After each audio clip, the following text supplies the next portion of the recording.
What's up? Travel Chronicles, chapter 96. So, remember how I didn't have COVID? Yeah, I did.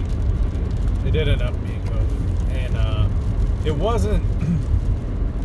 I've been off for 10 days. I've been in isolation. Like, complete and total isolation. When I say complete and total, I mean I was in my bedroom, I could go to the bathroom, and I could go back to my bedroom, and that was it. Like, I didn't go downstairs for 10 days. Dina brought all my food up. She took care of me, didn't let me die, so I appreciate that. But this COVID illness, I couldn't really realize it until Saturday. You know, you have a little bit of a runny nose, cough, whatever. But then when you lose your sense of taste and smell, that is obvious. And it is just brutal. Not from a standpoint of like painful or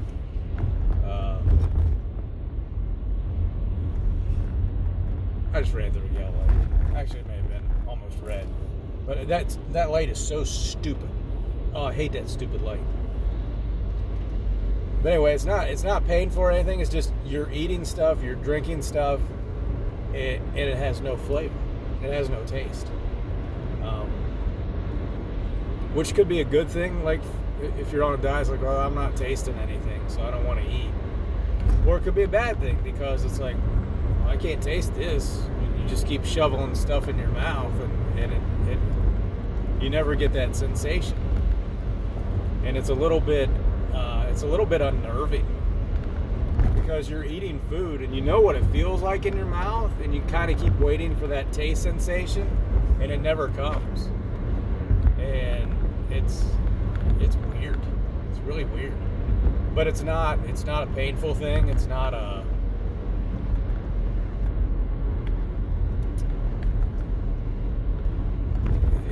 life or death type of thing. I mean, I could see how you would get sick if you were eating something that was spoiled or bad and you had no smell or ability to differentiate how bad it was. I mean, you really need to have somebody that you trust giving you food that can smell and taste. But that took like the better part of a week. I couldn't smell or taste anything, and then probably like Thursday or Friday, 6-7 days in, it started to come back, and it's still mostly now with like the sweet stuff, like the meaty, salty stuff. It doesn't really register all that well. Mustard is not really registering. Ketchup does some because it's a little sweeter. It's on the sweeter side, but the salty, tart kind of things aren't. That's still not coming through real clear. So it's odd from that standpoint. But as far as the cold goes, I was like a little bit tired last week, during the week. And I'm sure I'm going to be tired today just because I haven't moved. Like, I have 4,000 steps for the week. And that's like an average day for me, is walking that much. And, good days, over 10,000 steps. And this was half of that or less for the whole week. And, I wasn't carrying stuff around. I didn't have my phone on me all the time. I didn't have my watch on me all the time. So, yeah, maybe I didn't get all the steps, but, I mean, it was just drastic, reduction in movement and doing anything. So I'm sure I'll feel that today a little bit. I did try to work out, do some workouts in my room. Yoga, stretching. I started doing the 60-day abs again, just because there's nothing else to do. And I started doing a vertical jump program. Well, I'd started that before, so I just kind of continue that. I'm into the second week now. The calf feels a little tight today, I'm going to be honest. But it's going to be good to just get out, run a little bit. They say I have immunity now for 3 months. I don't know about that. That's just what the doctors tell me. That was a horrible trumpet impression. I'm sorry. That was bad. so as far as the cold goes, like it was mild. It was like super mild. Like I was a little tired, and the runny nose or cough that I had a little bit the week before, like completely gone. So, I think it culminates with the losing the taste in this one. Like I think that's like the last thing that happens, and then once you get past that point, it's a couple of days, and then you're done, and then you've either made it or not made it. But I could see if you weren't in shape or had underlying conditions, that's going to take a toll on you because, you're tired. You're exhausted. Even without really doing a whole lot. And I'm also a little bit tired today, too, because I had to clean up all the stuff. I had to spray everything down. I had to wipe a bunch of stuff down. I had a trash bag in my room I had to take care of. I had to put the sheets in the laundry, or at least my blanket in the laundry to start with. Got to start cleaning up that room now. Even though I think, we're probably mostly, we should be fine.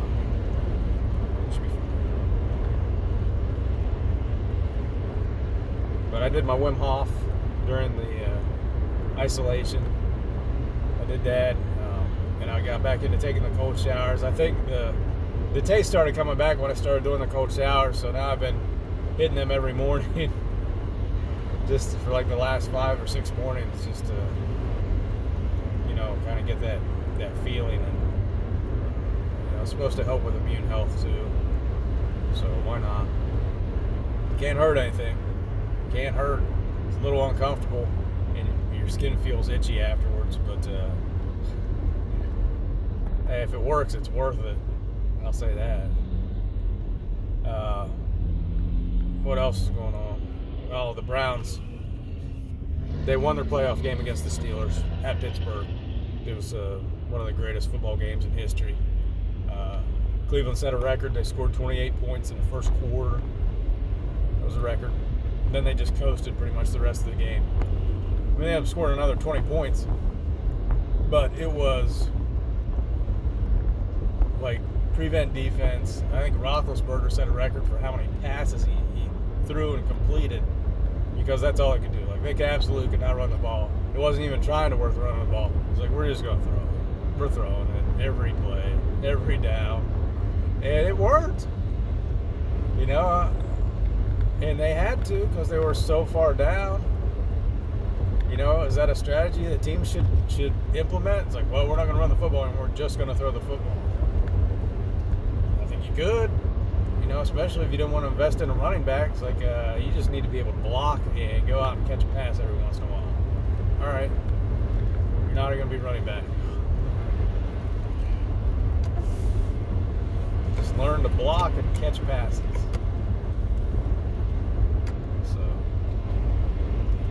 They won. Then they ended up losing to Kansas City. A little bit of controversy in that game. Cleveland was going in for a touchdown. Rashard Higgins had it. Hollywood, right? It wasn't a Hollywood play either, right? The guy turned. He caught like a 15-yard pass and tried to dive into the end zone with the ball extended. Well, the defensive back came in and hit him and jarred the ball loose. But the way that he hit him with the top of his helmet into the side of his helmet. It should have been a clear helmet-to-helmet penalty. That wasn't called. The fumble ends up going out of the back of the end zone. So then Kansas City gets the ball at the 20. And this is less than 2 minutes to go. So Cleveland was going to score a touchdown. They end up fumbling the ball out of bounds because the defender put an illegal hit on the guy. That's not called. And then Kansas City gets the ball and goes down and gets a field goal. And it was like the worst possible scenario that could happen. And the coach is like, we teach guys, don't extend the ball. Don't extend the ball. He's like, there's a reason you do that. You don't extend the ball. But the reason you do that is because the rule is so stupid. Because that is the dumbest rule in any professional sport. In any sport, because it's the same rule, if you're in Pop Warner. It's so dumb. Why does me losing control at the goal line give you the ball? Okay, I lost it. Oh, it bounced through where I could score. You didn't stop me. You didn't control the ball, but now you get the ball? Like, it makes no sense. You know, the ball should go back to the offensive team where they fumbled the ball. I mean, that makes the most sense. It's like, okay, you caused the fumble, you stop them from scoring, possession goes back, and you have to defend from where they lost the ball. You know, that's the best case scenario. Otherwise, like at the goal line, I mean, you should be trying to rip it out of people and then like diving on it, but like knocking it out of bounds. Like, oh, well, we didn't recover, so it's our ball. You know, if the defense recovers it in the end zone, okay, that makes perfect sense. Goes to the 20. You know, it's a turnover. It's a legitimate turnover. This isn't a turnover because the other team never controlled the football.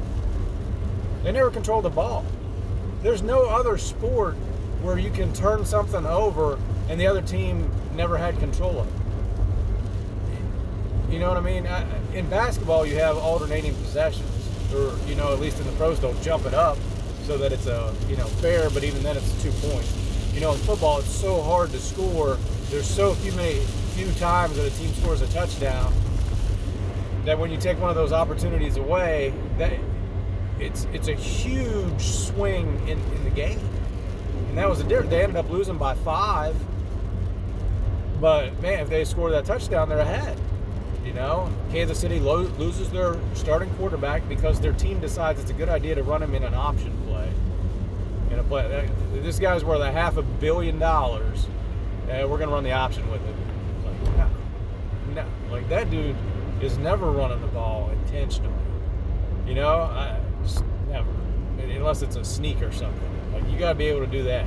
For $500 million, you got to be able to sneak the football. But I'm not going to run you in the option in the NFL. There's no way. That was a horrible call. And that was on the coaches. And they're like, well, the Cleveland guy was dirty. He wasn't dirty. Okay? He hit him. And it was awkward because you got a guy running a play that doesn't normally run that play. Maybe you run it like 4 times all year. I mean, it's not like this is their bread and butter. So that was ridiculous. But typical Cleveland Browns, you know, like, oh, we're down here to score and fumble on the 1, and it's a dumb rule and we get screwed. So that was typical. What else happened? Okay, so something happened yesterday, and it's a little upset. Oh my goodness. Wow, you're really going to try to pass everybody in this? The roads are not very good. They're very snowy. Going 35. Some guy just decided to pass everybody in the passing lane, which is not cleared off at all because it's West Virginia. And there goes another one. But he's not going as fast as the other. The other dude was going like 50. Oh well. You know, whatever. You know, at this point, I'm just going to drive, and it's just good to be out. Good to be out. So. The guy got fired from the Mets, the general manager. He's been on the job about 37 days. And what happened was, a woman said that he sent her a naked picture. And he did that after she had not responded to 60 texts of his. And if you look at that on the surface, like, oh my gosh, that is weird and bad. Did she file charges? No. Okay. Well, what's the rest of the context then? Well, I've read the story from 2 different. It was reported on ESPN. Yahoo had the article that I first read, and then I read the ESPN article later. So the guy meets a woman in an elevator at Yankee Stadium. He's a baseball scout. She's a reporter coming from a foreign country. She's reporting on the players. So he exchanges information with her, contact information. This is the only time they meet in person. Okay, for context of the story. I think he thinks she's attractive. She does not reciprocate at all those feelings, at least not externally, right? Well, it's not portrayed that she doesn't feel that way. So because of the job that he does, she thinks, and this is in the story, she thinks that he's going to be a source for her as a reporter. Cool. I don't know how that works. That's fine. So between the two of them, he asks, like, do you want to meet? You know, have a couple drinks or whatever. And she's like, okay. But then it falls through. He asks her a couple other times. She agrees, but then it doesn't happen. Something like that, right? So I think eventually he sees her again. He texts her like, wow, hey, you look great. You find a boyfriend yet or anything like that? He's like, you know, could be me. He's like, I could be your boyfriend. And sends her a picture. Just a normal picture. And she, he goes, can I have your picture? And she goes, okay. So she sends him a picture. All right. He asked her if she liked it. She's like, yeah, I like it. She said yes. Right? Because it'd be rude. It's like, I really don't like this. It's not a good picture. You're not attractive at all. Right? You're not going to say that. It's like, yeah, okay, it's nice. Then he proceeds to send 3 more pictures. And one of those happens to be of his bulging crotch area where he's laying on a bed. He goes, do you like that one? Do you like those? Or something along those lines, right? And that one picture's in there. She said yes. What? Okay. Like, I say, hey, here's a picture of me. Hey, you like that picture? It's like, yeah, okay. Yeah, it's fine. It's a nice picture. You like a picture of my crotch? Okay. I don't care where you're from. What the language barrier is, like, if you're speaking well enough that you're willing to go work in another country where that is the native language, and you're going to go speak it and work in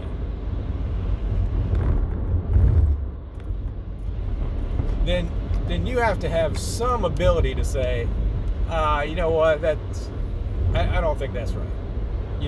That's not what people do. People do not send crotch pictures to other people, okay? This guy is clearly thinking their relationship's on a different level, different plane than what it was. So after she says yes, she goes, are you married? Right? So she is sending like the worst signals possible to this guy, right? Then she quits talking to him. Then she quits. So he's sending stuff. Sometimes smiley faces, sad faces, like weird stuff in his text. Like, how do you respond to that anyway? And it culminates with her never responding. So this is over like a 23-day period. So this isn't like he sent 60 texts in a day and she said nothing. It's over a 23-day period because, hey, maybe somebody's phone dies, right? Maybe it falls in the water and they got to get a new one, or they get a different number, whatever, right? I mean, plus if you're new and you how many people have you met at that point? This dude's blowing your phone up. All right, I'm just going to get a different phone. I'm going to completely ghost that guy. She doesn't do that. So then he sent all these texts. He sends pictures of a hotel he's staying in, saying, hey, you should, come over, we should meet again, or all that. And then he sends the Hail Mary, the DP, the picture of his naked genitals. Now, he said it wasn't his. Where's the logic in that? Why would you send a picture of just a penis from somebody else? Because there's going to... What if she's like, oh my goodness, this is fantastic. Thank you so much. I'm so into you now. And it's like, oh, wait, that wasn't mine. It's like, are you overselling? Are you underselling? I'm not sure what the circumstances are there, but there's no way that comes back well if that's not your wiener that you're sending. So, 100% that's that dude's wiener. Unless it was not the same ethnicity as him, but I don't think it was. I think it was his thing. But that's the Hail Mary. Oh, I hope this works out, right? And then he gets a text back saying, "Hey, this is making me uncomfortable. Please don't do this anymore. Please stop." I'm sending the Hail Mary. I'm hoping this works. Oh, she said something back. What'd she say? Oh, stop. Oh, darn it. man, did I misread something here? Like, I thought you liked my one crotch picture. Then you asked if I was married. I mean, I know you didn't respond for a while, but man, I thought I was in there. And no, you're not. And she didn't like it. She showed it to other people, and they helped her craft this response, because apparently, as a reporter in another country that you felt comfortable enough in the language to work there, you couldn't say, hey, this makes me feel uncomfortable. I had to talk to 3 other people to figure out that this makes me uncomfortable. Something's going on. It's like, you went way too far. But also, you should just drop it. You shouldn't take this to ESPN and say, hey, why don't you hold on this for a couple of years in case this guy becomes a general manager or president or something somewhere, and then we'll blow it up. I don't really feel comfortable doing it now. Well, he's a scout. Okay, here's the lesson from me to my kids.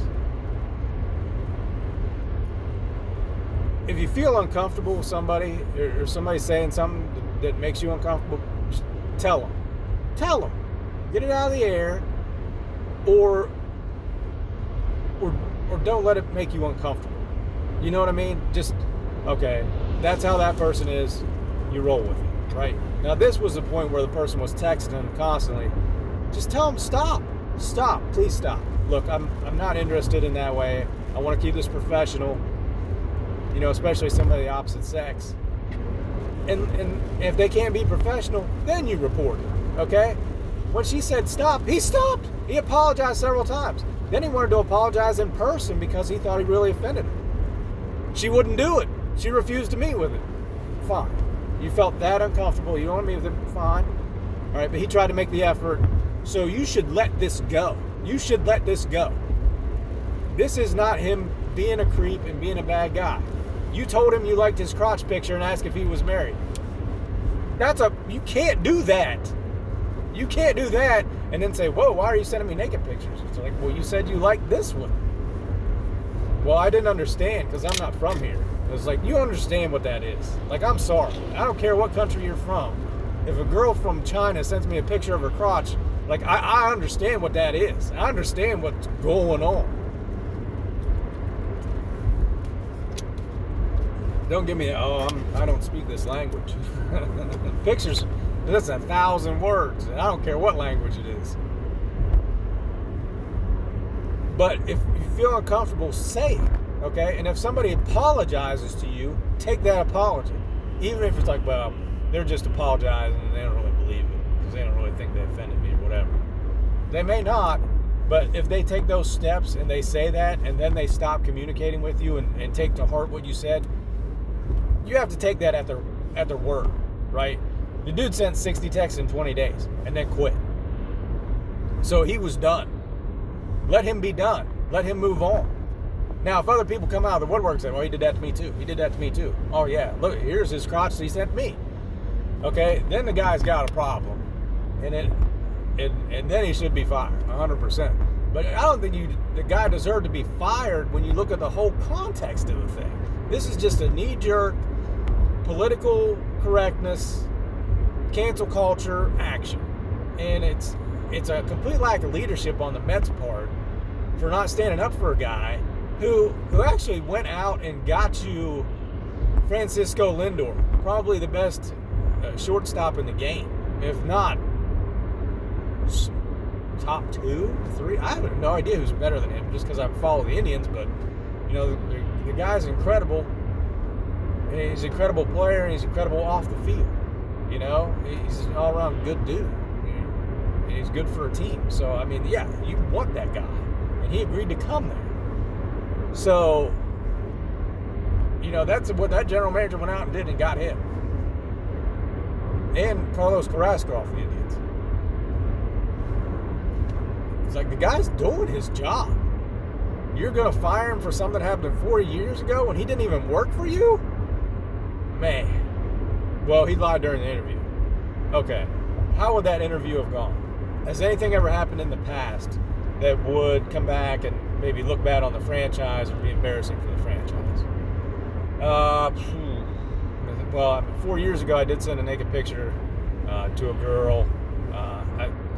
I thought things were working out. I thought I was getting close and, you know, making some headway with her.